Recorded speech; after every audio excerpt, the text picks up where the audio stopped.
ചേച്ചി ഒന്നും അറിയാത്ത പോലെ സംസാരിക്കുന്നത്. ഇത്ര പെണ്ണ് കണ്ടു. ആർക്കും എന്നെ ഇഷ്ടപ്പെടാത്തുണ്ടല്ലോ. പ്രായമുള്ളവർ വീട്ടിലുള്ളതിനെ പലർക്കും ബുദ്ധിമുട്ടാണ്. അപ്പോഴേ ഈ ഓർമ്മക്കുറവുള്ള അച്ഛൻ. എൻ്റെ ജീവിതം എങ്ങനെയൊക്കെ ആവാനാവും വിധി. എടാ നീ വിഷമിക്കാതിരിക്കുക, നമുക്ക് എന്തെങ്കിലും ഒരു വഴി കാണാം. ഞാൻ നോക്കട്ടെ അച്ഛനെ നോക്കാൻ ഒരാളെ കിട്ടുമെന്ന്. അതിലും ഭേദം ഞാൻ ജോലിക്ക് പോകാതെ അച്ഛനെ നോക്കാതിരിക്കുന്നതായിരിക്കും.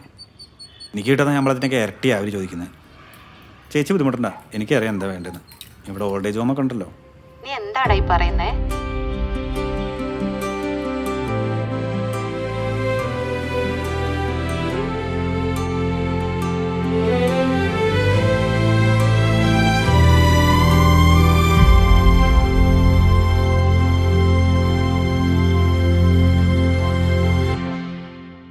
കാലമേ നീ എന്നിൽ ചേർന്നിടുമോ, നിഴലായി കൂടെ വരാ